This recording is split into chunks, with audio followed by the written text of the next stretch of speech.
Sabi ko nga nung nakaraang linggo sa sermon ko, gagawa ka na rin lang. Gumawa ka na ng todo-todo. Magbigay ka na ng todo. Lalaban na rin lang tayo. Lumaban na tayo ng all out. Bigay todo hanggang dulo. I'm sure, naka-encounter na kayo ng mga taong ganito. Limbawa, yung mga taong pinagbubuti ang kanilang trabaho. May impact agad yun eh. Marami ang karpintero dyan, pero may impact agad sa'yo, nakikita mong masipag. Talagang very diligent at may passion sa kanyang ginagawa. Isipin mo, malayo mararating nito. Isipin mo, pagkakatiwalaan ko ito. Isipin mo, sa susunod na paggawa ko, kukunin ko ito. Hindi ko pababayang mawala ito. May impact na. Doon pa. Sa mga taga Marilao, palagay ko, familiar kayo dun sa isang traffic aid na sa may crossing sa Marilao. Yung kapag nagta-traffic ay ganadong-ganado. Familiar kayo? Nakakatuwa siya. May impact, di ba? Manong, kung nanonood po kayo, salamat sa inyo. Hindi niyo po alam, hindi lamang po kayo nakatutulong na maging maluwag ang daloy ng trapiko. Nakatutulong din po kayo para kahit pa paano kapag nakikita namin kayo, ay maging maluwag din ang loob namin, lalong-lalo na yung mga taong may pinagdaraanan sa buhay. Mabuhay po kayo. Palakpakan nga natin ang mga taong ganito. Yung mga taong pinagbubuti ang kanilang trabaho. I don't know with you, pero parang hindi ko siya nakitang matamlay. Parang hindi ko siya nakitang walang gana. Parang hindi ko siya nakitang nakakunot ang noo na parang, bilas! Parang hindi. Lagi tuwing magdadaan ako doon at siya yung nagtatraffic. Ganun siya. Na-afford niyang mag-smile. Na-afford niyang mag-smile. Kasi alam po ninyo, yung gawin mo ang isang bagay ng lagi, paulit-ulit, ay, minsan, tatamarin ka na eh. Minsan, mabubore ka na eh. Minsan, maiinip ka na. Minsan, maiinis ka na. Katulad ng halimbawa, paggising mo lagi sa umaga, magsisimula ng Lunes yan. Maghahanda ka na ng pagkain ng asawa mo, ng mga anak mong papasok sa eskwela. Yung iba maglalaba. Mamamalansya yung iba. Yung bang araw-araw nagigising ka ng madaling araw para pumasok ng trabaho. Yung laging traffic dito, pati dun sa pupuntahan mo, araw-araw ganito. Yung laging toxic sa pinagtatrabahuhan mo, kasama ng mga katrabaho mo, yung lagi mong pagising sa umaga para mag-aral, yun pa rin naman. Ang itsura ng mga teachers at mga kaklaseng makakasama mo, yung lagi mong pagtulong sa kaibigan mo, sa kamag-anak mong may sakit, sa kapatid mo. I mean, tulad ng sabi ko nung nakaraang linggo din, madali yung sa une. Pero paano kapag matagal na? Yung araw, napalitan na ng linggo. Yung linggo, naging buwan na. Yung buwan, naging taon na. At yung taon, naging mas maraming taon pa.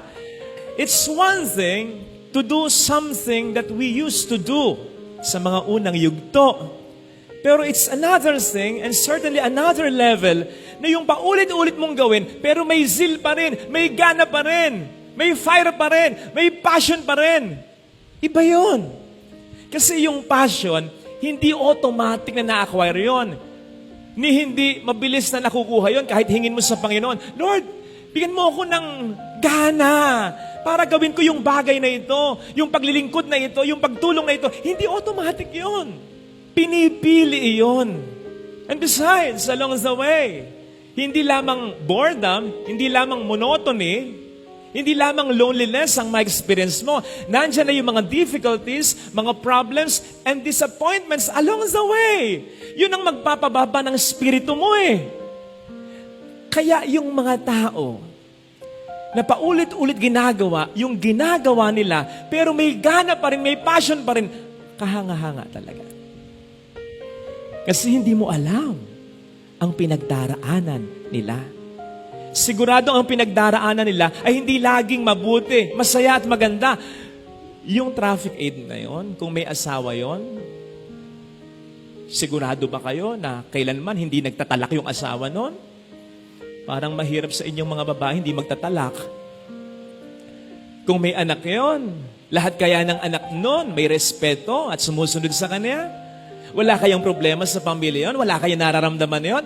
Hindi ba nakatambad siya sa nakapapasong sikat ng araw?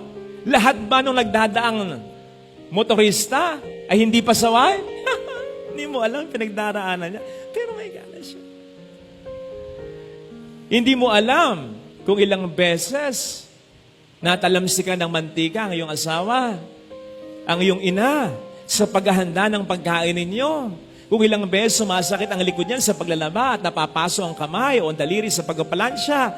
Hindi mo alam yung hassle na araw-araw yung pinagdaraanan ng mister mo sa trapiko para makarating dun sa kanyang trabaho, para mabuli lamang din ang kanyang mga katrabaho at para masigawan lang din, para mamura lang din ng kanyang mga pinaglilingkurang boss sa trabaho.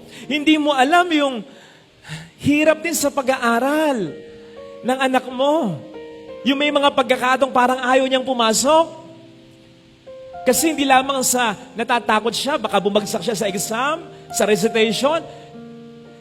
Nandun yung may nambubuli din sa kanya. Hindi mo alam ang pinagdaraanan ng kapatid mo, kaibigan mo, pero despite all this, may tinutulong at may binibigay pa rin siya sa iyo.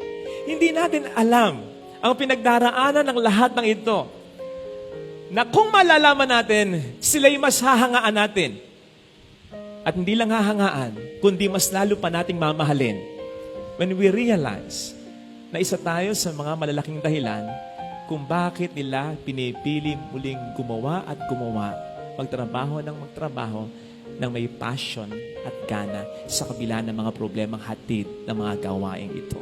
Para kasi sa mga taong ito na gumagawa ng paulit-ulit ng gawain ng may gana, ng may passion, nang hindi nag-give up, nang hindi rin naghahanap, nang hindi rin nanunumbat, ang lagi nilang pinipili actually, hindi man necessarily yung ginagawa nila kundi yung pinakadahilan kung bakit nila ito ginagawa. Yung dahilan kung bakit siya nagtatrabaho. Yung dahilan kung bakit siya naglalaba. Yung dahilan kung bakit siya naglilingkod. Yung dahilan kung bakit siya tumutulong. Yung dahilan kung bakit siya nag-aaral. So it's not so much about what they do, but yung dahilan kung bakit nila ito ginagawa. Which makes that work not just more meaningful but bearable. Kaya kahit masaktan, kahit mahirapan, kahit pamapahiya, ay nako, hihinto yan sandali. Pero babanat uli. Madadapa, pero babangon. Uurong ng kaunti, pero para hindi sumuko, kundi para mag-load uli at lumaban muli para sa mga taong dahilan kung bakit sila lumalaban.